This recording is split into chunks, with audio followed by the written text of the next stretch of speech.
আরে গুরুত্বপূর্ণ বিষয় নিয়ে গুরুত্বপূর্ণ কথাবার্তা বলার জন্য আমি আপনাদের সামনে চলে আসলাম। আসলে গুরুত্বপূর্ণ বিষয়গুলো গুরুত্বর সাথে না দেখলে গুরুত্ব বাড়ে না।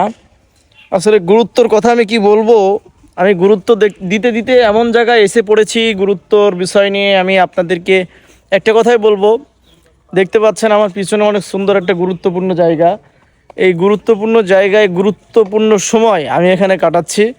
তো এই পার্কটির নাম হচ্ছে শাপলা পার্ক, দর্শনা, চুয়াডাঙ্গা জেলার অবস্থিত দর্শনায়। এই গুরুত্বপূর্ণ পার্কে আমি আছি, গুরুত্বপূর্ণ টাইম নিয়ে, সময় নিয়ে। এখন আবার আজকে শুক্রবারের দিন তো, আবার জুম্মাবার, আবার আমাকে গুরুত্বপূর্ণ জায়গায় চলে যেতে হবে এখন এই জুম্মার প্রস্তুতি নিয়ে। তো গুরুত্বপূর্ণ বিষয় নিয়ে গুরুত্বপূর্ণ জায়গায় গুরুত্বপূর্ণ ভিডিও করতেছে আমাদের দাদা আরাফাত আবদুল্লাহ ভাই। তো সেও একজন গুরুত্বপূর্ণ মানুষ, গুরুত্বপূর্ণ ভিডিও করছে। আপনিও গুরুত্বপূর্ণতার সাথে আমাদের ভিডিওটা দেখবেন। আল্লাহ হাফেজ।